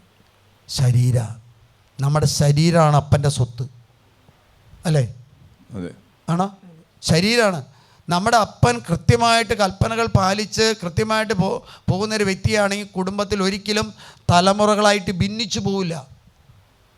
ഒരു മരം കേടാവുന്നത് എന്തുകൊണ്ടാണെന്ന് വെച്ചാൽ ആ മരത്തിൻ്റെ അടിവേരിന് കേട് വന്നിട്ടുണ്ട്, തായ്വേരിന് കേട് വന്നിട്ടുണ്ട്. ഇപ്പം എല്ലാവരും നോക്കുന്നത് എന്താണെന്ന് വെച്ചാൽ മക്കളിലേക്ക്, മക്കളുടെ പ്രശ്നം, മക്കളെ പഠിക്കാൻ പറ്റുന്ന മക്കളാണ്. അല്ല, ആത്മാവിനെ കൊടുത്താൽ, ആത്മാവിൽ മാതാപിതാക്കന്മാർ ജീവിച്ചാൽ, നിങ്ങൾ കഷ്ടപ്പെട്ടാണ് ജീവിക്കുന്നത്, നിങ്ങൾ ബുദ്ധിമുട്ടിയാണ് ജീവിക്കുന്നതെന്ന് നിങ്ങളുടെ മക്കൾക്ക് തിരിച്ചറിയാൻ പറ്റുന്നത് എങ്ങനെയാണെന്ന് വെച്ചാൽ എങ്ങനെയായിരിക്കും? ആത്മാവുണ്ടെങ്കിൽ മനസ്സിലാവും, അല്ലേ? ആത്മാവുണ്ടെങ്കിൽ അല്ലേ? ഒരു വ്യക്തി ആത്മാവിനെ നിറയുമ്പോഴാണ് അവന് മനസ്സിലാക്കുന്നത് എൻ്റെ അപ്പനും അമ്മയും ജീവിക്കുന്നത് എനിക്ക് വേണ്ടിയാണെന്ന് തിരിച്ചറിയുന്നത്. ശരീരത്തെ പുഷ്ടിപ്പെടുത്താൻ കൊടുത്താൽ അവർക്ക് ഒരിക്കലും ആത്മാവിൻ്റെ വില മനസ്സിലാകില്ല. എൻ്റെ അപ്പനും അമ്മയും ജീവിക്കുന്നത് എനിക്ക് വേണ്ടിയാണെന്ന് തിരിച്ചറിയില്ല. അതുകൊണ്ടാണല്ലോ ചില കുട്ടികൾ വീട്ടിൽ ദാരിദ്ര്യമാണെങ്കിലും കഷ്ടപ്പാടാണെങ്കിലും മസിൽ പിടിക്കുന്നത് പണത്തിന് വേണ്ടിയും, അല്ലെങ്കിൽ ഇന്ന സാധനങ്ങൾ വേണമെന്നും, അല്ലെങ്കിൽ വിദേശത്ത് പോകാൻ കടബാധ്യതയുള്ള കുടുംബം, ഒരു വകയില്ലാത്ത കുടുംബം ലോൺ എടുത്തിട്ട് വിദേശത്ത് പോകാൻ നിർബന്ധിക്കുന്നതിൻ്റെ കാരണം എന്താണെന്ന് വെച്ചാൽ കുട്ടികൾക്ക് ആ കുടുംബത്തിൻ്റെ സാമ്പത്തിക അവസ്ഥയെക്കുറിച്ച് അവർക്ക് ബോധ്യമില്ല. ബോധ്യം ഉണ്ടെങ്കിൽ എന്ത് വേണം? ആത്മാവ് വേണം. എൻ്റെ അപ്പനും അമ്മയും ഇത്രയൊക്കെ ഉള്ളൂ, അവർക്ക് സാമ്പത്തികം ഇത്രയേ ഉള്ളൂ, ഇന്ന സ്ഥലത്ത് വിട്ട പഠിക്കാൻ പറ്റുള്ളൂ എന്ന് ചിന്തിക്കാൻ പറ്റുന്നത് അവൻ്റെ ശരീരത്തിലല്ല മനസ്സിലാക്കുന്നത്, അവൻ്റെ ആത്മാവാണ്. ഈ മനുഷ്യനോട് പറഞ്ഞു, ഇങ്ങനെ പറഞ്ഞു കഴിഞ്ഞാൽ ഈ മനുഷ്യൻ്റെ കണ്ണിൽ നിന്ന് കണ്ണുനീരിങ്ങനെ ഒഴുകുക. അത്രയും നേരം ഈ മനുഷ്യൻ ഉറക്ക സംസാരിക്കും. ഭാര്യ ഒന്ന് സംസാരിച്ച് കഴിഞ്ഞാൽ ഈ ഭാര്യയുടെ സൗണ്ട് ഇല്ലാതാക്കാൻ ഈ മനുഷ്യൻ ഇരട്ടി സൗണ്ടോടുകൂടി ഞാൻ ചെവിക്കും പൊത്തിപ്പിടിച്ചു. അവസാനം ഈ മനുഷ്യൻ ഭാര്യയും കൂടി കയറി വന്നു, ഭാര്യനെ കണ്ടു കഴിഞ്ഞപ്പോൾ ഭാര്യ ഇതിൻ്റെ അടിയും കുത്തും കിട്ടി ജീവിക്കുക. പ്രാർത്ഥിക്കുന്ന സമയത്ത് ഈ മനുഷ്യൻ ആ നീൽ ക്യാപ്പ് മാറ്റിയിട്ട് മുട്ടുകുത്തി. അച്ഛാ, ഞാൻ ചെയ്തത് തിരിച്ചറിഞ്ഞത് ഇന്നാ. ഞാൻ എത്രയോ സ്ഥലങ്ങളിൽ പോയിട്ടുണ്ട്, എത്രയോ കാലങ്ങളിൽ പോയിട്ടുണ്ട്. ഞാൻ പറഞ്ഞു, ചേട്ടൻ്റെ വീട്ടിൽ മുകളിലെ കണ്ടത്തിൽ വെള്ളം ഉണ്ടെങ്കിൽ താഴത്തെ കണ്ടത്തിലേക്ക് വെള്ളം തിരിക്കണോ? ഞാൻ 28 വയസ്സ് വരെ കൃഷി ചെയ്തുകൊണ്ടിരുന്ന തിരിക്കണ്ട. മുകളിൽ വെള്ളം ഉണ്ടെങ്കിൽ താഴത്ത് വന്നിരിക്കും. കാരണം എന്താ? മേളിൽ കണ്ടത്തിൽ വെള്ളം കെട്ടി നിർത്തി കഴിഞ്ഞാൽ അതിന് ഊരുകളുണ്ട്, ഈ ചെറിയ ചെറിയ സുഷിരങ്ങളുണ്ട്. ആ സുഷിരങ്ങളിലൂടെ വെള്ളം താഴോട്ടൊഴുകും.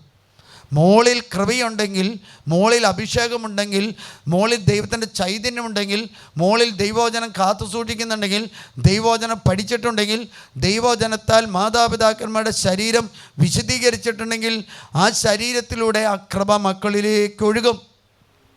ഹല്ലേലൂയ. ആ മനുഷ്യൻ 2 കണ്ണും നിറ കണ്ണുകളോടെ കൈകൂപ്പി. ഒരു കാലം മുട്ടൂത്താൻ പറ്റുന്നില്ല. ഞാൻ പറഞ്ഞു, ചേട്ടൻ മുട്ടൂത്തണ്ട. അല്ല അച്ഛാ, എൻ്റെ മക്കൾ രക്ഷപ്പെടണം.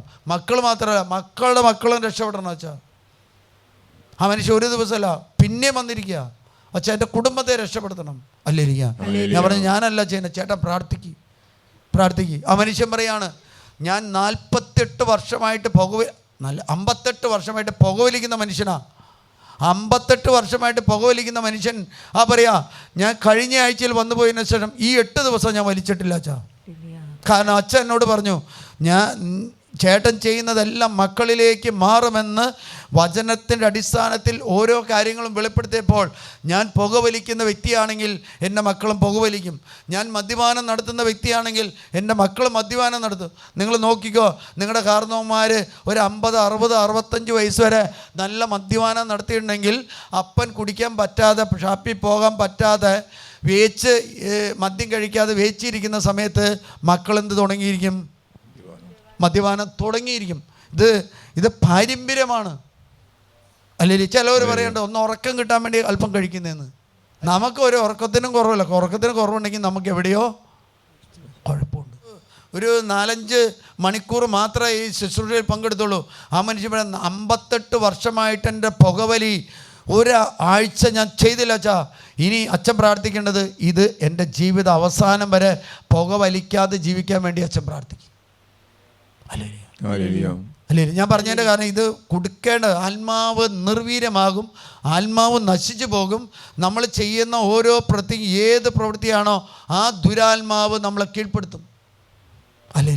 സോഷ്യൽ മീഡിയ ഇങ്ങനെ കണ്ടുകൊണ്ടിരിക്കുകയാണെങ്കിൽ സോഷ്യൽ മീഡിയയുടെ ദുരാത്മാവ് എന്നെ നിങ്ങളെ കീഴ്പ്പെടുത്തിയാൽ നിങ്ങളുടെ ജീവിത പങ്കാളി നിങ്ങളുടെ മുറിയിൽ വന്നാലും നിങ്ങൾ ആ ജീവിത പങ്കാളിയോട് സംസാരിക്കില്ല. കാരണം എന്താണെന്ന് വെച്ചാൽ ഈ സോഷ്യൽ മീഡിയയുടെ ദുരാത്മാവ് അത് ഉപേക്ഷിക്കാൻ നിങ്ങളെ സമ്മതിക്കില്ല.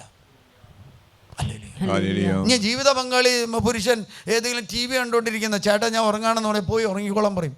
അത് ഉപേക്ഷിക്കാൻ അയാൾക്ക് പറ്റില്ല. സീരിയൽ ഒരു കാലഘട്ടത്തിൽ ഞാൻ പറയുക, ഒരു ഇടവയിൽ ചെന്നപ്പോൾ ഒരു ചേട്ടൻ്റെ പേരെന്താണെന്ന് വെച്ചാൽ മംഗളം എന്നാണ്.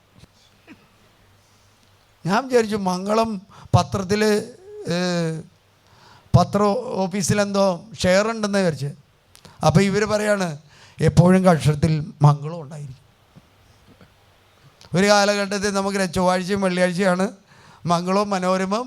അപ്പോൾ ഈ മനുഷ്യന് എപ്പോഴും ഇത് കിട്ടിയാൽ എപ്പോഴും കക്ഷത്തിൽ എവിടെയെങ്കിലും സമയം കിട്ടിയത് വായിക്കും.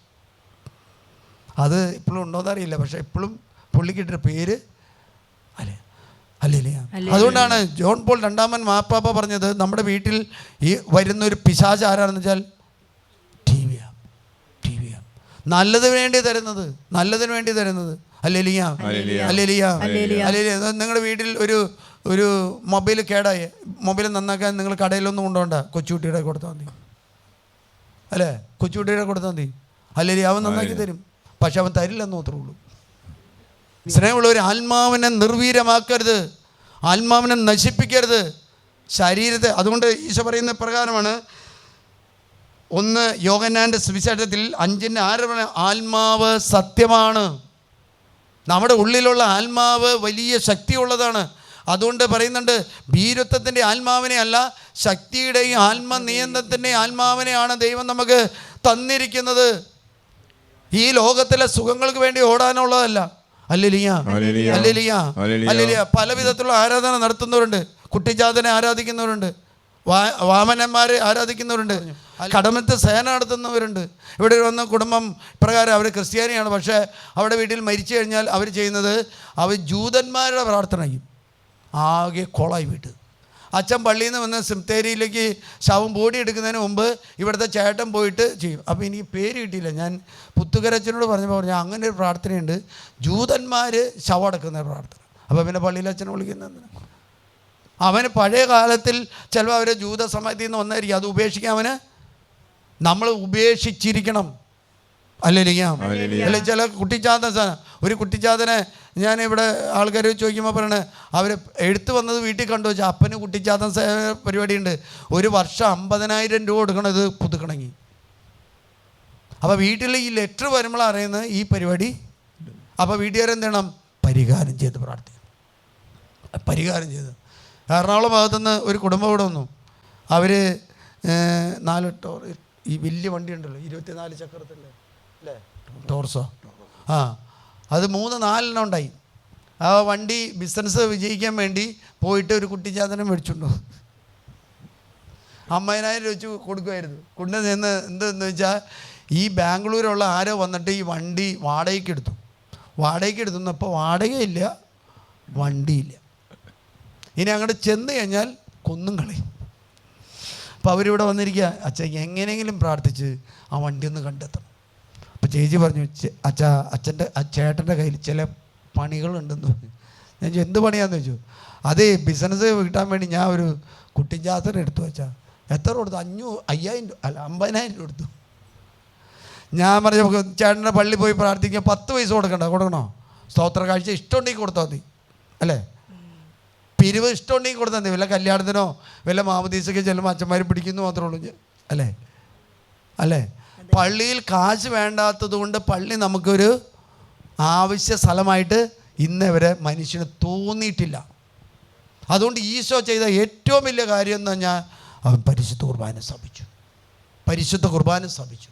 പരിശുദ്ധ കുർബാനയുടെ അടുത്ത വിശുദ്ധൻ കടന്നുവരാണ്. അതാണ് വാഴ്ത്തപ്പെട്ട കാർലക്കിറ്റാസ് 15 വർഷം മാത്രമേ ജീവിച്ചിട്ടുള്ളൂ. അവൻ്റെ അപ്പൻ വിശ്വാസിയായിരുന്നു, അമ്മ അത്ര വിശ്വാസിയല്ലായിരുന്നു. അമ്മ മാനസാന്തരപ്പെട്ടത് എപ്പോഴാണെന്ന് വെച്ചാൽ മകൻ്റെ പെട്ടി തുറന്നപ്പോൾ അവനിട്ട ജീൻസും അവനിട്ട ബനിയനും അവനുപയോഗിച്ച് വസ്തുക്കളെ കൊടുത്തത് ഒന്നും ദ്രവിച്ചു പോയിട്ടില്ല. 2001 അടക്കിയ ശവം ഈ 2020 അവനെ വാഴ്ത്തപ്പെട്ടവരുടെ പദവിയിലേക്ക് എഴുത്തിയെന്ന് മാത്രമല്ല, ഈ 2024 ഫ്രാൻസിസ് മാർപ്പാപ്പ അവനെ വിശുദ്ധരുടെ പദവിയിലേക്ക് ഉയർത്താണ്. അവൻ വഴിയായിട്ട് വലിയ അത്ഭുതം നടന്നിരിക്കുന്നു. നിങ്ങളുടെ മക്കളുടെ ശരീരത്തിൽ വന്ന് ആരെങ്കിലും പ്രാർത്ഥിക്കുമോ? നിങ്ങളുടെ ശരീരത്തിൽ ഒരു സൗഖ്യത്തിന് വേണ്ടി ആരെങ്കിലും മക്കൾ വന്ന് പ്രാർത്ഥിക്കുമോ? മക്കൾ ചെയ്യുന്ന ഒരു കാര്യം എന്നാൽ മരിച്ചു കഴിഞ്ഞാൽ അതിൻ്റെ ഏറ്റവും മുമ്പ് അവരന്വേഷിക്കുന്ന എന്ത് വസ്തുവാണെന്ന് വെച്ചാൽ പ്രീസറ, അഴിയാതിരിക്കാൻ. ഗോവയിൽ 5 വർഷം കൂടുമ്പോഴാണ് ഫ്രാൻസിസ് സേവൻ്റെ ശരീരം ഇറക്കുന്നത്. ആ ഗോവയിലെ ഫ്രാൻസിസ് സേവൻ്റെ ശരീരം നശിപ്പിക്കാൻ വേണ്ടി അതിൽ കുമ്മായോ നാരങ്ങയ്ക്കും ചെയ്തിട്ടുണ്ട്, എന്നിട്ട് നശിച്ചിട്ടില്ല. ഷാർബൽ എന്ന് പറയുന്ന ഒരു വിശുദ്ധൻ്റെ ശരീരം നശിപ്പിക്കാൻ വേണ്ടി പല പ്രാവശ്യം നോക്കിയിട്ടുണ്ട്. അത് വാർത്ത ഇതിലിട്ടുണ്ട്, പക്ഷെ അതിൽ നിന്നൊരു ദ്രാവകം ഒഴുകുന്നുണ്ട്. ലെബനോനിലെ ഒരു വിശുദ്ധനാണ്. കേരളത്തിൽ ആ വിശുദ്ധൻ്റെ തിരുശേഷിപ്പ് കൊണ്ടുവന്നത്. കാരണം അവിടെ നൽകുന്ന വലിയ അത്ഭുതം കണ്ടിട്ട് അവിടെ പോയ ഒരു മലങ്കര മെത്രാൻ ആ വിശുദ്ധൻ്റെ ശരീരം കൊണ്ടുവന്ന് ശരീരത്തിൻ്റെ ഒരു ചെറിയ തിരുശേഷിപ്പ് കൊണ്ടുവന്ന് വെച്ചിരിക്കുക. നമ്മുടെ മക്കളെ തിരുശേഷിപ്പ് നാളെ സഭ എടുക്കുമോ? നമ്മുടെ ശരീരം എടുക്കുമോ? എടുക്കില്ല. കാരണം എന്താ? നമ്മളെ ശരീരം സൂക്ഷിക്കുന്നില്ല. അല്ലേ? അതുകൊണ്ടാണ് പറയുന്നത് കൊരിന്ത്യർ റോമാക്കാർക്ക് എഴുതിയ ലേഖനം 8:10-12 ഒന്ന് വായിക്കാം. അതിൻ്റെ സെയിം 1 കൊരിന്തോസ് 6:14, 2 കൊരിന്തോസ് 4:16. അതുകൊണ്ട് നമ്മൾ ഭക്ഷണപദാർത്ഥങ്ങളോട് ആർത്തി ഇന്ന് എനിക്ക് 11ാമത്തെ സ്ഥലത്തിൽ പ്രകാരമാണത് കർത്താവ് പറയുന്നുണ്ട്. ഭക്ഷണപദാർത്ഥത്തോടുള്ള ആർത്തിയും വസ്ത്രത്തോട് ഇപ്രകാരമാണ് കുരിശിൻ്റെ വഴിയിലെത്ത ഈശോ പറയുന്നുണ്ട്. ക്രമരഹിതമായ ആസക്തിയാലും ചെയ്തുകൊണ്ടിരിക്കുന്ന നിരവധിയായി നമ്മുടെ പിള്ളേർക്ക് ഇത് അറിയുമോ? ഈ കുരിശിൻ്റെ വഴി അവൻ എന്തെങ്കിലും ഒരു ദിവസം കുരിശിൻ്റെ വഴി ചൊല്ലിയിട്ടുണ്ടെങ്കിൽ അവൻ ഭക്ഷണപദാർത്ഥത്തോടുള്ള ആർത്തി കാണിക്കില്ല. അവൻ വസ്ത്രത്തോടുള്ള ആർത്തി കാണിക്കോ? നല്ല വസ്ത്രം മേടിച്ചിട്ട് ബ്ലേഡും അല്ലെങ്കിൽ കത്രിക എടുത്ത് മുറിച്ച് ശരീരം കാണിച്ചുകൊണ്ട് കിടക്കാം. ചെയ്യോ? ടാറ്റു ഇവിടെ ഒരു കൊച്ചു അവിടെ പ്രാർത്ഥിക്കാൻ വന്നു, ഒരു ഹിന്ദു. ഞാൻ ചോദിച്ചതെന്താ? ഇത് പച്ച കുത്തിയിരിക്കുക. റോമാക്കാരുടെ ലേഖനം 8:10-11 പറയാ, ദൈവത്തിൻ്റെ യേശു ക്രിസ്തുവിനെ ഉയർപ്പിച്ചവന്റെ ആത്മാവ് നിങ്ങളിൽ വസിക്കുന്നുണ്ടെങ്കിൽ യേശു ക്രിസ്തുവിനെ ഉയർപ്പിച്ചവൻ നിങ്ങളുടെ മർത്യശരീരത്തെയും നിങ്ങളിൽ വസിക്കുന്ന തന്റെ ആത്മാവിനെയും ജീവൻ പ്രദാനം ചെയ്യും. നമ്മളിൽ ഏത് ആത്മാവ് വസിക്കുന്ന ആ ആത്മാവിനെ എന്നാ ഉയർപ്പിക്കുന്ന വെച്ചാൽ ക്രിസ്തുവിൻ്റെ 2ാമത്തെ വരവിൻ്റെ സമയത്ത് ഉയർപ്പിക്കും. ഇല്ലെങ്കിൽ നമ്മൾ ഉയർക്കില്ല. ആദ്യം പറയുന്നത് ക്രിസ്തുവിനെ ഉയർപ്പിച്ചവൻ നമ്മുടെ ശരീരത്തെ സൗഖ്യപ്പെടുത്തും. 2ാമത് പറയുന്നത് ക്രിസ്തുവിൻ്റെ അന്ത്യദിനത്തിൽ, ക്രിസ്തുവിൻ്റെ ദ്വിതീയ ആഗമനത്തിൽ നമ്മുടെ ശരീരം ഉയർപ്പിക്കപ്പെടണമെങ്കിൽ നമ്മുടെ ആത്മാവ് ശരീരത്തിൽ ഉണ്ടായിരിക്കണം. ഇപ്പോൾ അവസ്ഥ മാത്രമല്ല, അതാണ് യുഗാന്ത്യത്തിലെ വിധിയിൽ നമ്മൾ ഉയർത്തെഴുന്നേൽക്കണമെങ്കിൽ ഈ ആത്മാവിൻ്റെ വില നമ്മൾ മനസ്സിലാക്കണം. വീണ്ടും പറയാണ്, സെയിം കൊറിന്തോസ് എഴുതിയ ലേഖനത്തിൽ 6:14 പറയാണ്, ദൈവം കർത്താവിനെ ഉയർപ്പിച്ചു. അവിടുത്തെ ശക്തിയാൽ നമ്മയും അവിടുന്ന് ഉയർപ്പിക്കും. അപ്പം നമ്മൾ ഉയർപ്പിക്കോ?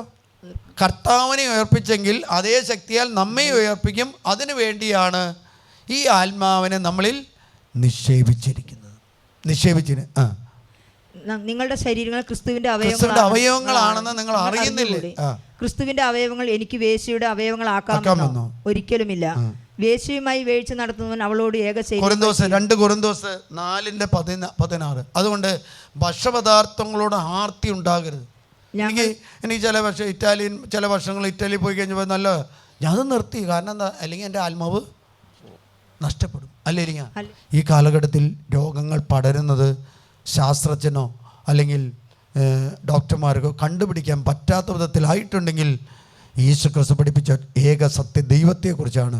ആ ദൈവത്തേക്കാൾ ഉപരിയായിട്ട് വസ്തുവകളോടോ ഭക്ഷണപദാർത്ഥങ്ങളോടോ ഏതെങ്കിലും വസ്തുവിനോട് ആസക്തി ഉണ്ടെങ്കിൽ ക്രിസ്തു രണ്ടാമത് വരുന്ന സമയത്ത് നമ്മൾ മരിച്ചടക്കം ചെയ്തിട്ടുണ്ടെങ്കിൽ നമ്മുടെ ശരീരങ്ങളെ ദൈവം ഉയർപ്പിക്കില്ല. നമ്മൾ ഈ കാലഘട്ടത്തിൽ ജീവിക്കുന്നത് ഒരു 10 വർഷം 20 വർഷം ജീവിക്കാനുള്ള ആയുസ് കുറയുന്നത് ദൈവത്തെ ആരാധിക്കാത്തതുകൊണ്ടാണ്.